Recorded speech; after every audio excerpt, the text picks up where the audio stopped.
right, Susie, it's all yours. I'm going to turn it on to mute, and I'll admit people as they come in if anyone else comes. So you just focus. Okay, great. Welcome everybody from around the world. Someone said that they just got up and other people are probably getting close to dinner time.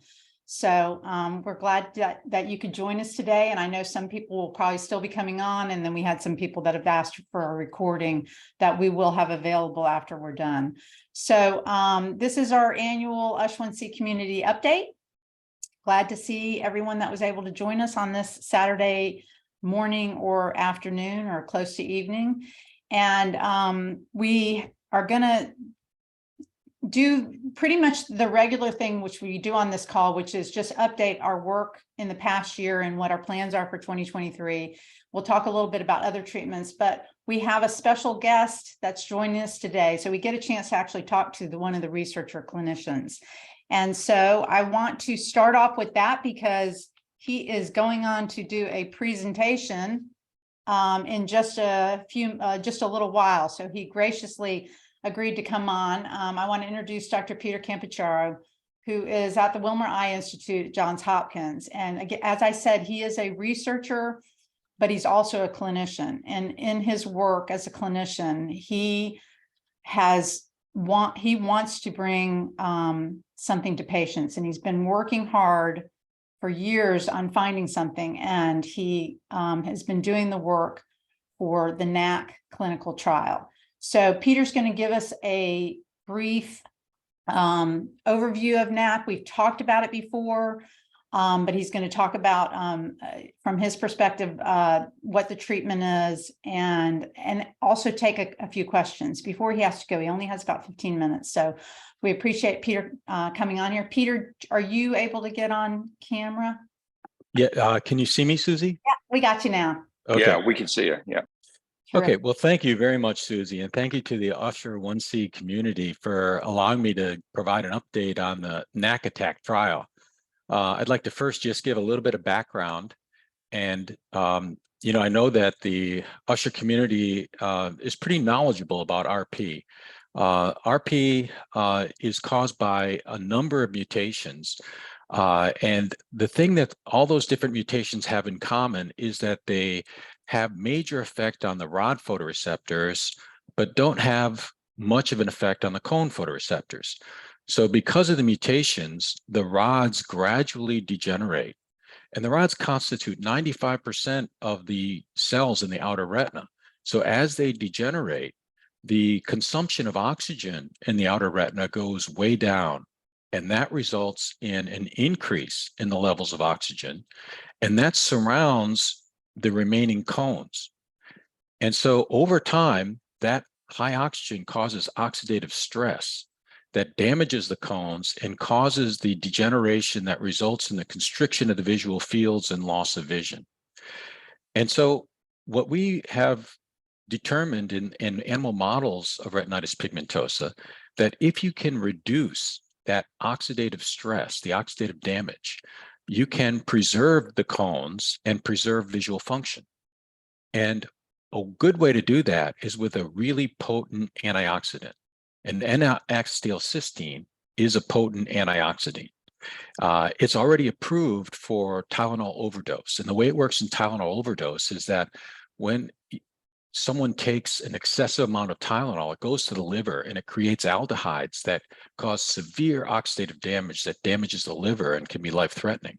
But with NAC, it can reduce that oxidative damage and be life-saving. Well, we did a phase 1 trial in patients with retinitis pigmentosa, and we found that with oral administration of NAC, we could get the NAC into the eye, and it could cause some improvement in visual function.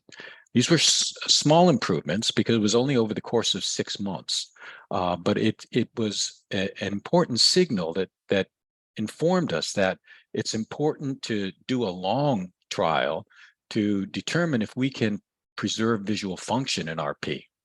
And so that is the genesis of the NAC attack trial, which is a multi-center trial in which many centers throughout the world are going to be participating, and patients will be assigned to either NAC or placebo.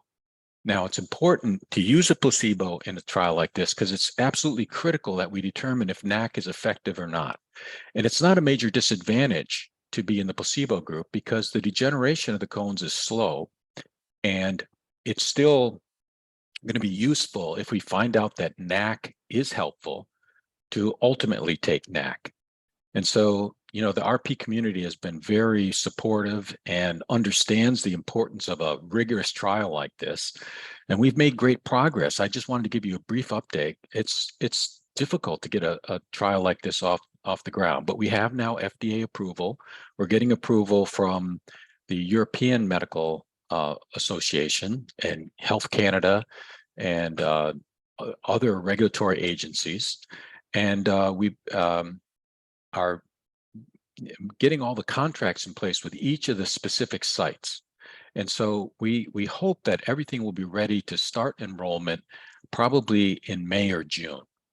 And so if you are interested, and now one thing that's important in a clinical trial of this type is that you have to select the patients who are most likely to show a benefit in a relatively short amount of time. Now, relatively short is actually 4 years, but select group of patients have to be enrolled in the trial. And so you have to fulfill certain criteria. Patients have to still have quite good vision, at least 20/60 or better, and they have to have a fair amount of remaining cones, and that's demonstrated by an OCT test, which shows the remaining cones by the EZ zone. And so I can send the eligibility criteria to Susie, and she can provide it to anybody who's interested. And you can check with your local retina physician to see if you're eligible for the trial. And if so, we can find the site that's closest to you. But, you know, even if you're not eligible for the trial, this is an important trial because if it demonstrates that NAC is helpful, it's something that can be used in all patients with all types of RP, including Usher syndrome. So with that, I think I'll open it up to some questions. So if anyone wants to ask a question, they can come off mute, but I'm going to start with one, Peter, while people are deciding what to say. Okay. I just wonder, we have some people on the call that have younger children. And so can you explain a little bit about, you know, I know they are anxious to get a treatment, but, you know, what is important to know about the NAC attack study and what the hope is for this treatment going forward for younger patients? That's a good question, Susie. So NAC has an extensive safety profile. We know a lot about it, but it's almost all in adult patients. There's not been a lot of study in young patients. And because RP is a relatively slowly progressing disease, the trial is going to enroll patients who are 18 and older. And so if during the course of the trial, which is the next 4 to 5 years, a child turns 18, they would be able to enter the trial. But if your child is much younger than that, it's not a major disadvantage to wait and see what the results of the trial are, and then determine, you know, what the best next step forward is. And Peter, this is Scott. If I remember correctly, this is the first active trial that is really going to be, if successful, which we all think and hope it will be, to treat generic, basically, or mutations and disease and gene specific, agnostic rather, RP. It'll be the first time you guys as clinicians will have something that you can prescribe to patients. That's correct, Scott, and that's a very important point. You know, as we mentioned, RP is caused by many different mutations, and gene therapies have to be, you know, directed at specific mutations. So they only apply to a small number of patients with RP. But the cone cell death has unifying features in all patients with RP.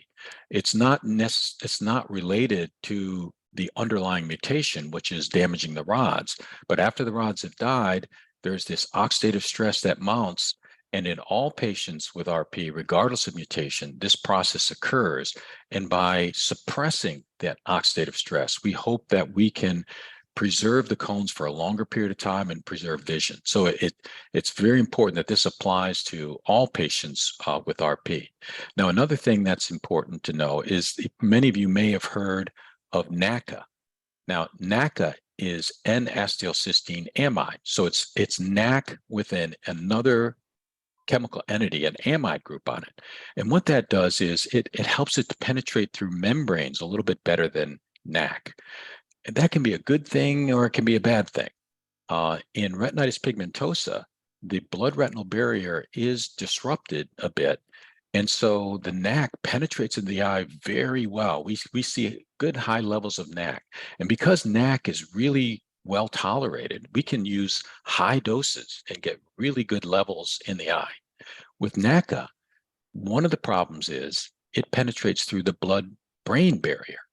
And that can cause some issues with headache and other adverse events elsewhere. And so a much lower dose of NACA must be used. And so, even though NACA may penetrate through membranes a little bit better, you can't use nearly as high doses as NAC, and therefore there's not a major difference between the ability to use good high doses of NAC versus very low doses of NACA.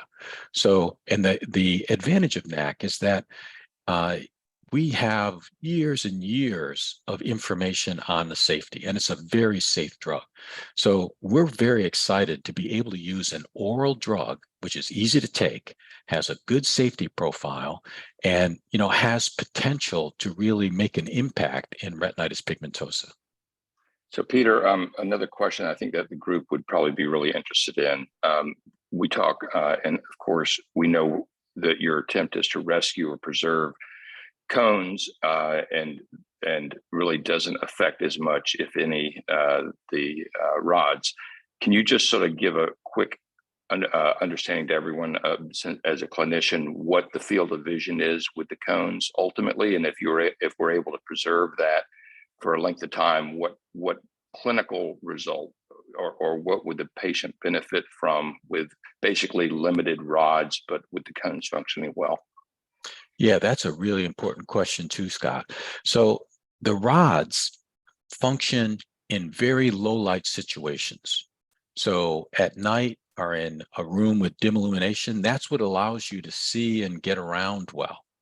But in daylight, the rods are saturated. In other words, a lot of light makes the rods not function. So they're not functioning when you're doing your normal tasks of reading or driving. All that is done by the cones. And if you lose your rods, it's a little bit inconvenient in that you don't see as well at night, and it's difficult in a dim room, but you still function extremely well. You can drive, you can read. But as the cones begin to degenerate, the visual field begins to constrict and things become much more difficult, particularly orienting in space. And the longer we can preserve that visual field and preserve the central vision by remedying the issue with the cones, the more that we can maintain really good functioning in patients with RP.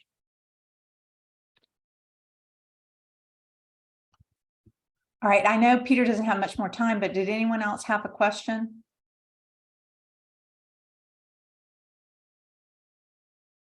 Okay. Great. Well, thank you so Peter, much. That's fantastic that you could join us. You know how much we appreciate the support and what you're doing. And from my perspective, as I tell everyone I know, Peter's heart is so much in the right place with this. He is just looking for the quickest, fastest, safest, and best way to treat RP. And it's really, if you have any idea what he and Johns Hopkins are going through to get this trial into, what do we got, 30 sites, Peter? Yeah, 30 sites around the world. Yeah. 30 sites around the world, and NEI is funding the majority of this, which is, I think it's their largest funding they've ever done for a program. So that's how much confidence and support that Peter has, and the team that he has working on it is fantastic. So we've been really really impressed with everything going on, and we feel really confident. And we can talk a little more after Peter gets off about Corey and Joe and how they've been responding to some of the study work. Well, thanks very much, Scott. And, you know, we really appreciate the partnership we have with you and Susie and the whole USH1C community. So thanks very much. And any questions, Susie can certainly get them to me. Okay. Thank you so much for your time. Thank Good you. luck in your Okay. meeting later today. All right. See you Okay. soon. Take Yep. care. Bye-bye. Bye. Okay, so we're gonna keep moving through. Hold on. Let me get this. Okay, this just really quickly. These are the sites in the U.S. and Canada and Mexico, and then the ones in Europe for a total of 30 sites. But if anyone's interested in finding out which sites are now eligible, I'm happy to talk to you about that. Although they're not going to start recruiting until probably early summer. It's great if you can make that connection. If you're interested, or you know someone that's interested, they should make the connection now so they can be one of the patients that will be contacted about the trial. So we're going to talk a little bit about NAT because I had it in the presentation prior to even having Peter agree to come on. So I'll go on with that. But really quickly right now, I want to just talk about, we're going to go through each of these four things that we worked on in 2022, including the NACATAC clinical trial, the support that we've been providing for the natural history study being done out of Louisiana and Canada. We just completed the grant for the development of the organoid with the Mendel's financial support, and we're going to talk about that.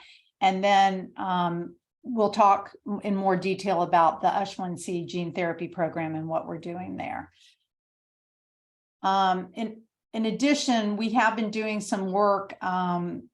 We've been doing some presentations. I went to the American Cochlear Implant Alliance and did a presentation to hearing loss specialists and professionals about, it was actually called Hearing Professionals Can No Longer Be Deaf and Blind to Usher Syndrome, because there was a thought in the past that there was not a lot of hope for people with Usher syndrome, and they're just not really aware of the potential for treatments and just what's available now for people who are losing vision. So I did present that to that group of professionals. Also spoke at the Usher Syndrome Coalition Symposium on the preclinical work and the gene therapy, along with Dr. Jennifer Lentz. And Joe and I went to Capitol Hill with the Usher Syndrome Coalition to lobby for funding and endpoint modification, which I'm going to talk about further because we're about to go back again. And I'm hoping some of you would be able to join us and the Usher Syndrome Coalition. And then also we supported a research workshop for molecular and cellular therapies for Usher syndrome in December. So before we talk about each of those four areas that we really focused on this last year and what we're going to do with them in this next year, I just wanted to remind you, last year we talked about clinical trial and how difficult it is to get drug development biologicals into clinical trial. But what we have really started focusing our work on is this potential treatments that can go to clinical trial, and then supporting by natural history of the disease, which leads to realistic measurements of whether a treatment is working to show that a potential treatment can work in patients. And so all four of the things that I'm going to talk about now that we've done the last year and what we're doing next year are all based on this model of supporting each element that's going to get us to a clinical trial. So again, you just heard from Peter about the NACATAC clinical trial. So I'm not going to repeat all of this, except to say that what he is trying to do is really consider the gold standard in a clinical trial. This is a phase 3, which means they're basically he's already tested for safety. He's already tested for the correct dosage in phase 1 and phase 2.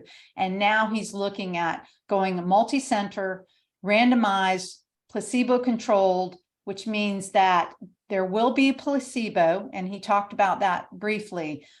Some patients will not receive the product, but their hope is within 2 years, they have enough data that allows everyone in the trial to start receiving the medication to show that it is working across the board.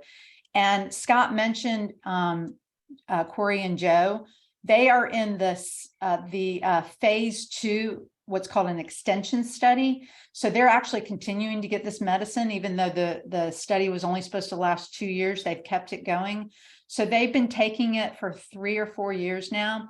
And I can tell you, they go to an ophthalmologist just to get eyeglasses and contacts. That has nothing to do with research and study. And every time we've gone since they started on this medicine, their central vision, the way their reading of an eye chart has improved. And ophthalmologist has been just amazed. In fact, last time she had forgotten, I talked to her about the study, and she looked at Joe and said, or to Corey and said, I'm going to redo this because I think I'm reading it wrong, that you couldn't have improved this much. So I have no idea. And Peter would tell you, he can't say that that's what's happened, but I can tell you, we feel anecdotally, we can really tell a difference. And just for 2 other things. One is Ed Stone, when I took Joe out to see him in Iowa last, and we no longer fund him because we don't feel there's a track to a trial. But when he saw her clinically, he made the comment as well that, and didn't know, Peter had asked me not to tell him as a fellow clinician that she was on NAC. And afterwards he says, this is the first time I can report to you that her visual field and acuity had actually slightly improved. And I told him, and he immediately the next day called Peter to talk to him about this NAC trial. So it's pretty cool. And I do want to give Susie a shout out on this because we did fund it in the original study. That's how it got going. NEI is now taking over the actual funding of $18 million for the trial, but Susie has been extraordinarily active for Usher, for the Usher 2020 group. Meets every week. I've done some contract work for him and some business advice to Peter, but Susie is she may even be published in regard to doing all the marketing as well as the packaging design for the medicine. So when you guys get on the medicine, that package design is a unique design that Susie laid out and presented, and they're using. And also Usher 2020 will be providing the Susie has put together a really nice traveling pack. I'm going to give you credit. We're going to talk about that in a minute, though, so I don't want you to just... okay. All right. Well, it's about all Susie's work. I just want to give a little shout out to all the hard work you're doing. So Peter also mentioned what's taking so long, but I wanted to just tell you step by step a little bit about why this, because we started talking about this back in 2021, and we were like, oh, 2022, we're going to have our first clinical trial. And 2022 has passed and we haven't started yet. But honestly, this process is just so rigorous. So they received their NEI grant. As Scott said, it's the largest clinical study grant that NEI has ever given out. There's a lot of scrutiny around it. And they received that at the end of 2021. And they started evaluating sites early in 2022. Even though they had relationships, they had to go back and do a formal evaluation to choose the sites. They did that, and then through the summer of 2022, they did meetings with what's called the Data Safety Monitoring Committee. This is an independent review committee, review panel that makes sure their goal is to ensure safety for patients in FDA trials, and it's very rigorous. So they went through that over the summer. They began in the end of 2022 doing what's called IRB reviews. So what this is so they have 30 sites where they're doing this. All of these sites have their own internal review boards that have to see every single bit of material, protocols, everything. I mean, even to the patient bags that we're going to give them. They have to see everything that's going into this clinical trial and then make their own independent review of it. So they started that. They're still getting those being finalized today. And then, so the hope is that they begin recruiting patients by early summer. Peter said late spring, but I'm hoping for early summer at the latest, they'll begin recruiting patients. So it is quite extensive. So then just to review what our thoughts are going to be of how this is going to continue into 2023 and how it's going to affect our budget. We've been advising on and working on the packaging. You can see a picture there that Joe actually drew. That's going to be on the packaging because nothing can be written. It all has to be pictures because it's in, I think, 7 different languages. So that's just a little picture of what we've been doing. And that's in the final stages now. We're going to continue to develop the patient materials, which are quite extensive. We're going to start assisting with the patient recruitment. So we'll try and do more of these types of meetings with Usher Coalition, with FFB and other organizations to start recruiting patients. We're going to develop an exclusive NAC Attack website, it'd be www.nacattack.org, I believe. And then we're going to be recording videos for patient support. And as Scott mentioned, we will be purchasing the materials that will go to help retain patients to this, because it's going to be very important that the patients stay on this program for all 4 years in order to make it an accurate and good trial. And then any other way we can help, because we're all in on this. We do believe this is going to become a standard of care and the very first one for RP patients. Okay. And real quickly, I did see before we funded the original study for, I think it was a couple $100,000. I did meet with Peter to see the actual scientific results, which I don't understand as well as obviously he does, but it is really impressive. He just can't really tell us that without a clinical trial proof and support. But I would tell you, he is extremely both scientifically and clinically excited about this and feels very strongly it's going to be work. And then we've seen it anecdotally as well. So, you know, he can't say that publicly, but we can tell you that we've seen the data and it's pretty unbelievable. Well, and I think just the fact that NEI is funding this clinical trial says a lot. So, okay, so let's move on. Next part is our natural history studies, or the natural history studies being done by Dr. Jennifer Lentz at LSU. So we've been working with Dr. Lentz for a long time, and in the last few years, she did receive a grant to do 3 studies: a retrospective natural history study of all Usher syndrome, and then a prospective natural history study for vision loss in USH1C patients, and then a prospective natural history study of vestibular loss in USH1C patients. Currently, she has 109 of 400 enrolled in the retrospective study, so she's starting to collect a lot of data there. She has 8 of 50 that she'll have a total of 50 patients in the USH1C vision study, and 10 of 50 in the USH1C vestibular study. So she still has a way to go to enroll. If you're at all interested or know anyone, please let us know. And we are assisting in any way we can to help increase those numbers for her. Susan, will you, I think everyone, just remind everyone what natural, or I can do it, natural history study is and why it's so important for any of these clinical trials. Yeah, so we have talked about this in the past and we had a lot to cover. So I was sorry if I was going too fast. But basically, what we need to see is the progression of the disease in actual patients. So it's important, and it's very difficult, as we all know. Usher syndrome progresses differently for everyone, which makes natural history very difficult. But you can say that, but you really can find out through data how true that is, that maybe there are more similarities in USH1C patients than we know, but without studying specifically those patients throughout the history of their life. So having young patients and seeing where they are, having patients who've progressed and looking back at their past data and seeing how that progresses. So the retrospective study is going to look at that, looking at patients from the time they're very young till they're old, and all of the data available for them. And then the prospective studies both are going to take a 2-year time frame and say from this date till 2 years later, there'll be four site visits where they do a battery of tests to be able to say, okay, can we see progression of the disease in different areas based on the testing that we're looking at.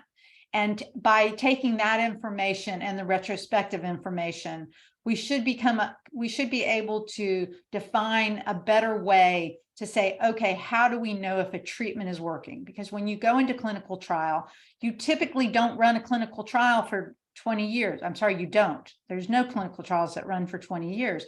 They want to know something within a couple of years.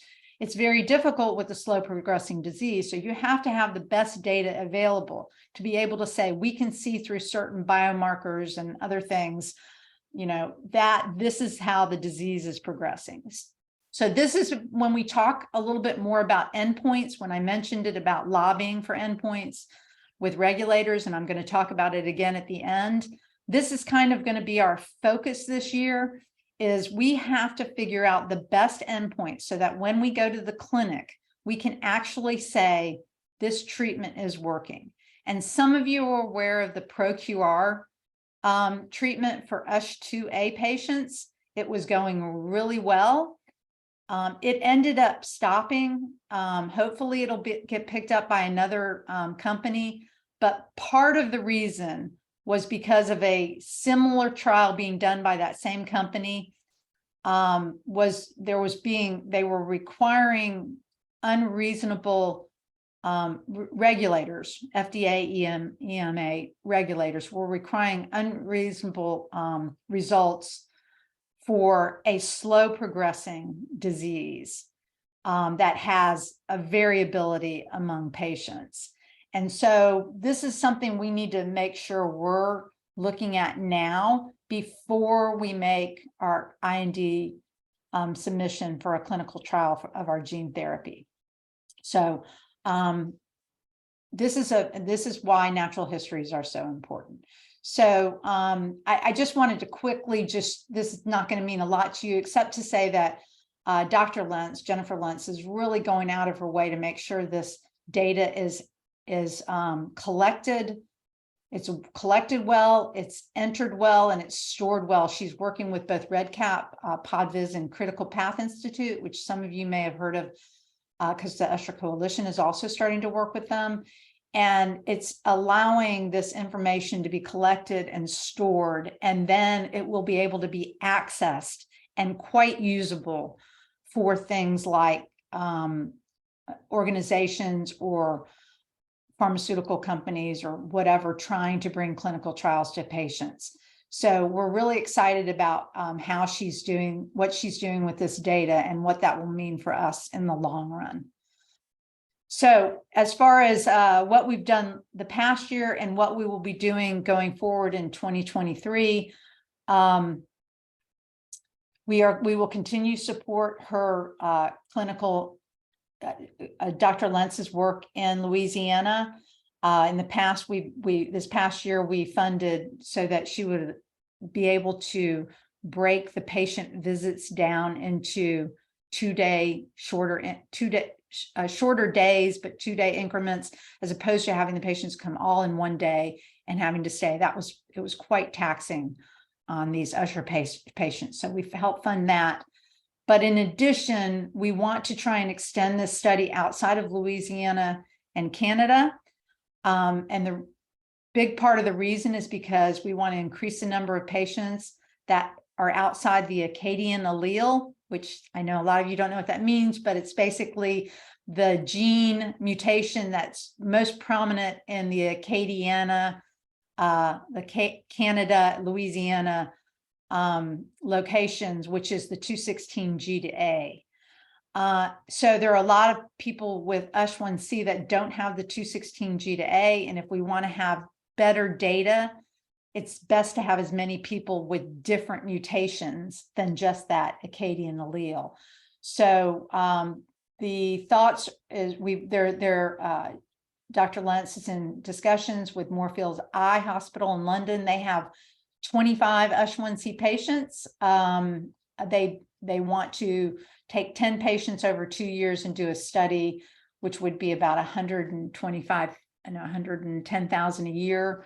So that if we end up doing this, we would have to fund that plus the work that we're funding in Louisiana, which would bring us to about 135,000 in 2023. So that's under consideration right now in discussions. Okay, the next part that I want to talk about is the development of the organoid by Tianxin Li at the National Eye Institute. This is actually funded by a grant through Usher 2020, but paid for by the Mendel family. And it's been invaluable to the work that we're doing to find out more information about USH1C. And just to give you a quick reminder of what an organoid is, it's basically a miniaturized and simplified version of an organ that's produced outside of the body. So basically they're trying to develop a body out of cells, out of human cells, and develop an eye cup so that they can then, the best thing about organoids is you can use them to focus targeted treatments without worrying about, harming a patient. You can try treatments on it and you don't have to worry about there being any long-term effects to patients. So the Mendel's funded this, and Tianxin Li has been working on it for, I guess, about 3 years now. That grant has now completed, and they will be publishing a paper in the next month called Modeling and Gene Therapy Rescue of Retinal Degeneration in Usher Type 1C. A lot of good papers out there.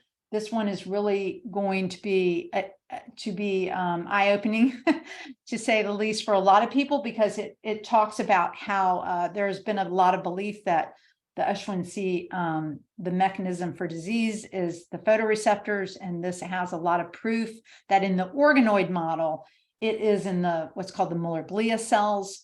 And so this paper and some other work that's being done, including some other papers that should be published soon, will probably change the way some people look at how they continue to come up with treatments for Usher Type 1C, but other Usher genes as well, because of the importance the Muller glia cell is going to face in this. Now, the good news is the gene therapy work that we are funding right now, the capsid does deliver to the Muller glia cells. So we're excited that we're already kind of on top of that. It also goes to photoreceptors, but that's something for the scientists to work out at this point.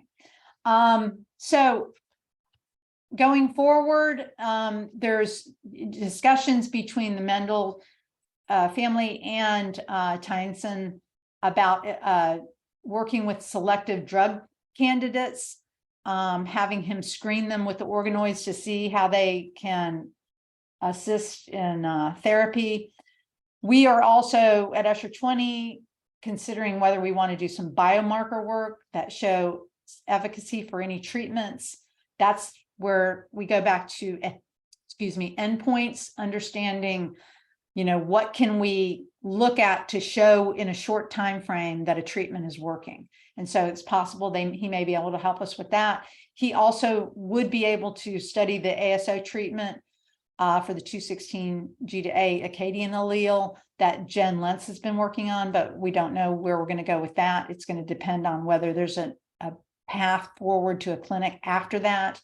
And then we also are just looking generally into ways that the USH1C gene therapy preclinical work can be supported by Tianxin's work. So right now we don't know where this is going to go, but we are continuing to move forward with it and still have a good relationship with that, with NEI and Tianxin Li. All right, next I'm going to talk about the USH1C gene therapy. This is our biggest project, obviously. We have an international consortium that's working on this. We've introduced all these people in the past. This is the same group that we introduced last year. In this last year, we really have, because it was in end of 2021 that Dominic Fisher really joined our group and became an integral part of it. He is a researcher and a clinician, and having him join the team has been tremendous to the program, because he understands all aspects of it, whereas some of the other members of the team are focused on specific parts of it. He's looking at the whole and the patients. So we're excited as that moves forward. This is our timeline, which I think it might be slightly skewed a bit. But we did finish our safety data back in Q4 of 2021. And we started our first in-life treatments. I think this shows that it was really probably around June when we started doing ERGs and OCTs, and then the first injections in July. And then those will continue forward. So now we're starting to look at GMP, which is, so everything we're doing is what's called clinical grade. So it can go into our pig model, for example, but you can't put that into a patient. You have to go to a whole nother level of manufacturing. So we're starting to look at the manufacturing of a GMP product that would be a patient product, a human product. And then we'll have to do our safety tox studies, but that will come much later. But you can also see on here down at the bottom where we're looking at orphan drug designation application and pre-IND meetings. So I was hoping those would be earlier, but I think we're talking about now moving it into Q2, 3, 4 of 2023. And then with IND submission coming, we're still focused on late 2024. So this is really hard to see, but you can kind of or understand, but this is basically we're doing injections of USH1C gene therapy on animals. And we have to wait until we have enough animals that have disease. So we broke it down into 4 cohorts, so 4 groups, where our first cohort was injected in July. I think I actually said this. I'm going to just pass this by because it's hard to read. But our first cohort was injected in July of 2022. The second was in August. Our third just happened in mid-January. And our fourth is actually being injected today.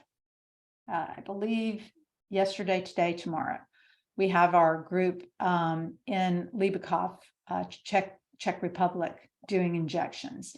We will. So I do want to point out there the Fawn group is in this picture, as well as Susie and I and Ashley and Jen Lentz, Dr. Jen Lentz, who we had come over and speak, and also wanted to watch our pigs, even though her research isn't directly associated with it.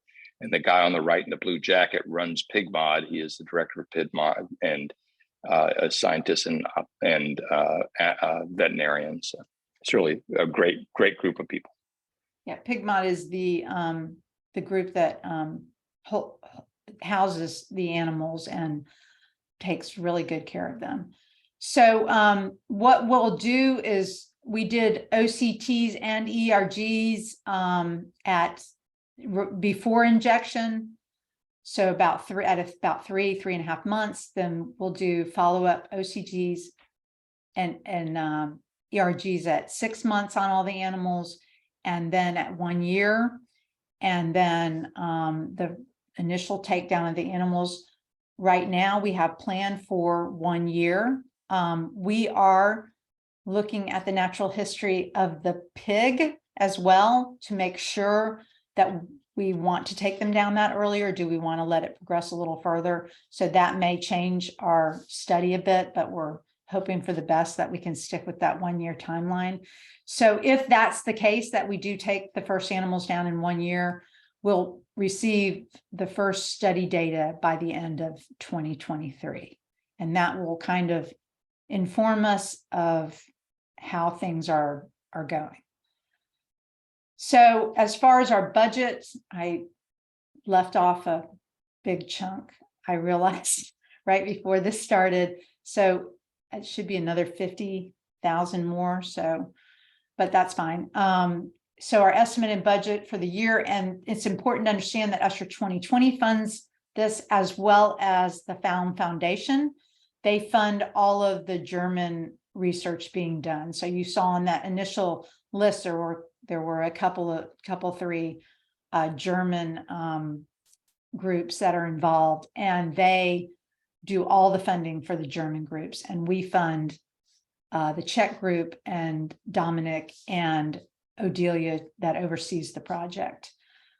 So we're going to engage with we engaged with a consultant that's helping us pull all of our data together and put it in a format that we can use for regulatory filing. We initiated that in October of 2022, and she continues that work today and will continue that work through most of the year.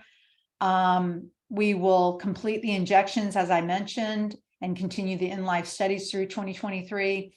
And we should have those results we hope by the end of the year 2023, at least on the first cohort.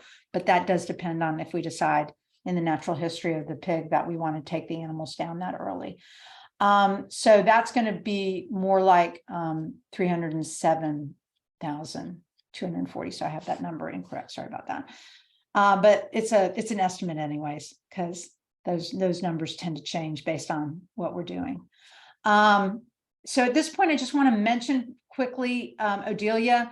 We've talked about Odelia in the past, what Odelia is. So, but in case you don't know, Odelia was started 6 years ago because of our inability, our realization that we were not going to be able to get anything into the clinic because of the small patient population and the disinterest by pharmaceutical and biological companies because of the small patient population. And so Odelia is, the idea behind Odelia is to help rare disease in general, help move gene therapy and treatments to patients.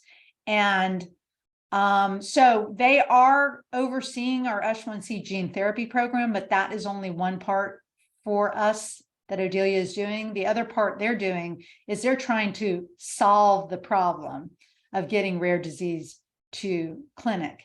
And one of the programs they're working on uses what's called the ANK80 vector that we are also using, the one that I mentioned that also goes to Muller glia. So that's good that we chose it.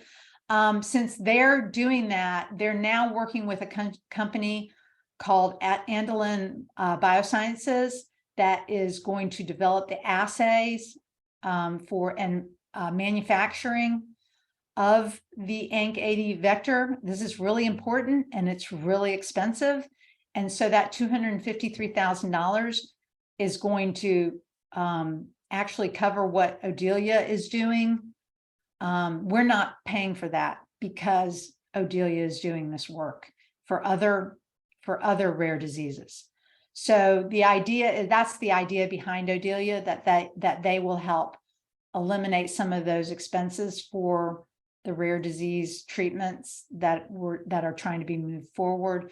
And so by doing this through Odelia, it's going to help another disease called RP-GRIP1 and us, and we'll save that money. So as we move to the clinic, these are some of the expenses we see that could start occurring. We have to do antibody development. We have to manufacture the GMP vector, and then we have to work on IND submission. So we're not saying these are what we're going to have to pay. The idea is that Odelia is also working towards making connections in pharmaceutical and biotech companies that will help us to find somebody that will take on this program. If we have all the right pieces, maybe a company will take on the program and move it to clinic. So that's the hope. Scott, do you want to mention anything more before we move on that? Since that's really yours. Yeah, I just sent a quick update thing, but yeah, it's sort of, if you think about how we've done this, sort of strategically, Usher 2020, along with everybody here supporting it, works on the sciences, and then we took a broad approach years ago and have been narrowing it down to things that get to clinical trial. We realized that clinical trials for rare disease were almost impossible to get through. So I co-founded Odelia with Luke Vandenberg out of Harvard Mass Eye and Ear to really just build a path so that once we are ready with the gene therapy for USH1C, there'll be a commercial path to fund it, because the real honest truth is, at the end of the day, once we get to IND submission, we need a corporate sponsor to take over the work, because it's millions and millions of dollars that that the community just doesn't have. But we feel that if we keep de-risking it through Odelia, we will start getting those commercial sponsors to jump in. Okay, great. Thank you. All right, so we're running out of time, so I'm going to just quickly just run through some other treatments that are in clinical trials right now that could potentially help people with Usher syndrome, or some of these for RP in general. So you may have heard about it. Optogenetics is the big one that's getting a lot of buzz right now. It's being done by 3 companies: Bionic Sight, GenSight, and Nanoscope. I was going to see where they were in there. They're all in phase 1 or phase 1/2 trials right now. And this is for really later in the degeneration. It's really more about light and dark perception. They actually are having really good results with it. But we're working hard to not get to the need for optogenetics. So, but keep an eye on those, because it's only going to improve and get better. In the past, we've talked about cell therapies. There were actually 2 companies doing it, JSight and Reneuron. I have no idea. They both finished their trials. I don't know what's happened to Reneuron. I haven't heard if they're going to continue with anything, but I just heard the other day that JSight there's not a lot of information out there, but they are trying to revive this for a new clinical trial. I think a phase 3 clinical trial. So we'll see where that goes. We talked about NACA earlier. Peter mentioned that NAC, there's NAC N-acetylcysteine. NACA is N-acetylcysteine amide. So there's a company called Nacuity, and they're currently doing a phase 1/2 clinical trial in Australia on Usher patients. So just to understand the difference between what Peter's doing and them, besides the NAC versus NACA, Peter's starting a phase 3 multi-locational center trial. He's already done 1 and 2. They have Nacuity in Australia has early data on phase 1/2 clinical trials, which means they show safety and dosage. So that's what they're working on. They have gone to the FDA, and they are in talks with the FDA right now about opening an IND for a phase 3 trial in the United States with NACA. So Susie, can I just jump in on this for 1 second? So this is also part of the FFB Venture Fund. So it's a for-profit entity. I'm actually on the business advisory board with Nacuity, as Halden Connor had asked me to join him years ago. So it's sort of a bit of a difference between NACA and NAC, because we support Peter and we believe that's the first work that'll go through. The benefit ultimately for NACA is, as Peter mentioned, it has to be in higher doses, which may produce some problems.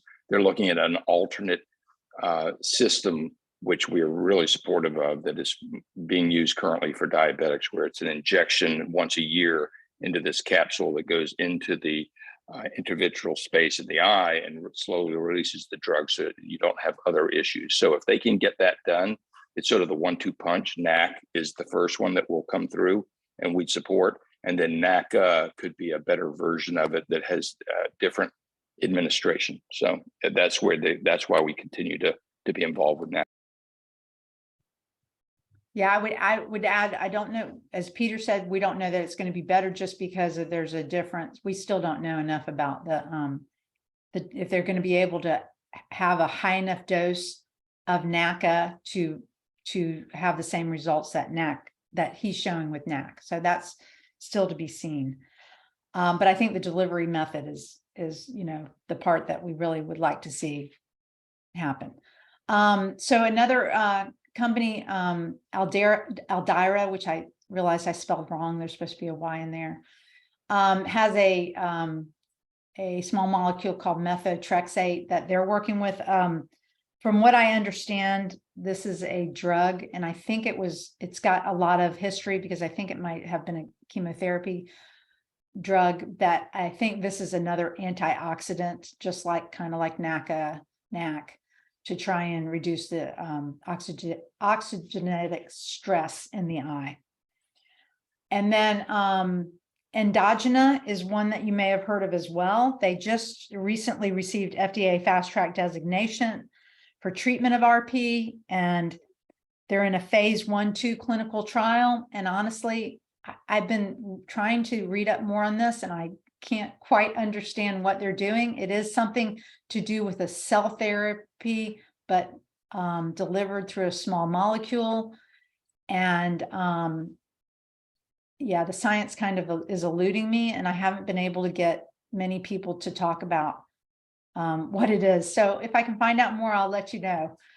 The last one to mention is Kiora, who's also in a phase 1/2 trial. And that's basically what's called a photo switch. It's basically turning on, using other cells in the eye that are further down the stream to turn on the light sensing ability. It sounds like it's more of a late stage as well, because that's what you're going to want is light sensing, light versus dark going forward. But the good news about all this is there are a lot of treatments out there that are being tested right now, and they actually are in clinical trial. Most of the research you're going to read about is still in preclinical. It's in a mouse model. So these are the ones we want to keep our eye on, because these are the ones that actually are going to be if they work, will be available within years as opposed to maybe decades, or if not at all.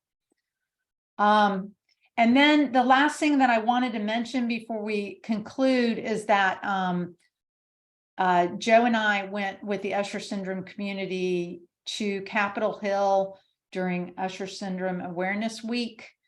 And the reason that we're becoming active in this again is, they're trying to increase funding again for Usher syndrome, which is a hard battle, but we'll keep working towards that. But the other thing that really is our biggest concern right now is this endpoint measurements. So in the past, the FDA has relied on things like eye charts to say whether a treatment is, working. Now, this is very simplistic. I'm talking in very simplistic terms. There's a lot more to it than that. But they have relied heavily on those types of things. And I think we all know that we're not going to see in 2 years a difference in a slow progressing disease on an eye chart.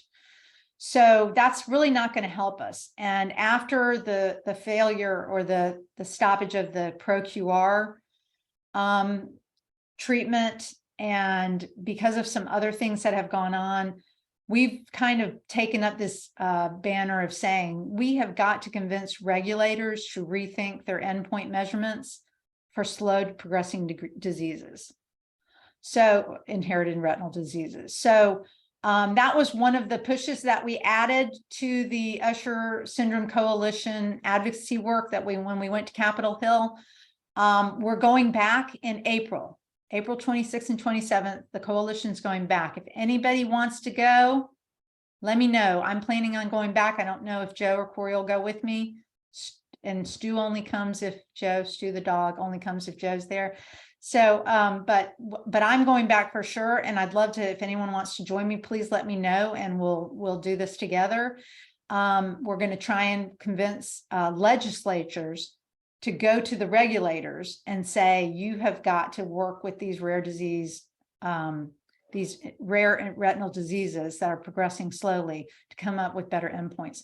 on top of that, the good news is that FFB is also recognizing this, and they are already have a meeting scheduled, I want to say in June, with regulators to make this exact same point. So we're like thinking about this all at the same time and working toward it. So anyways, I just want to throw that out there. If anybody's interested, please get back with me, because we'd love to have you go to Capitol Hill, meet your legislatures, and I can help you within the processes. You don't have to be nervous about it. It's really easy. It's interesting. It's fun. The kids love to do it. And we'll be doing it again in April. Okay. That's all I have. I certainly open it up to questions. Usually everybody's like, maybe ask me questions afterwards, which is fine too. But if anybody has any questions or comments, are welcome to bring them on now, or you can send it to me and I can answer them later. And Peter as well offer to answer any questions people have.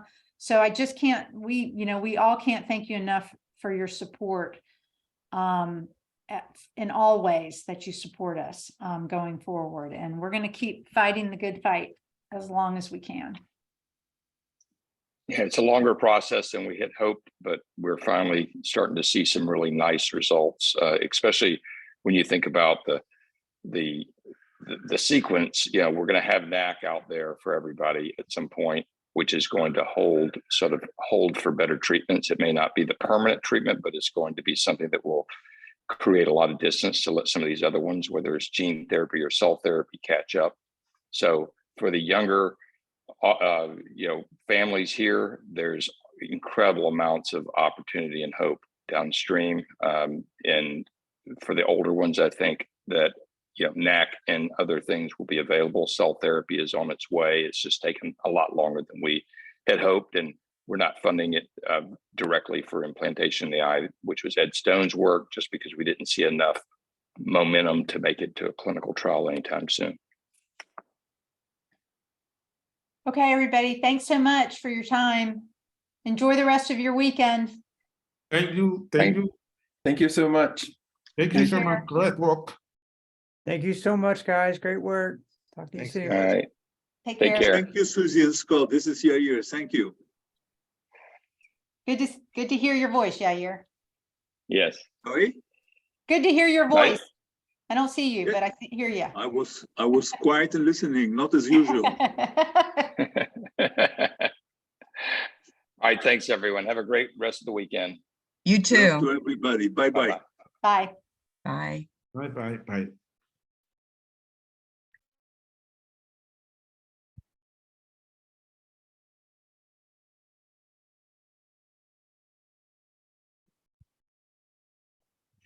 Get off. Oh, there it is.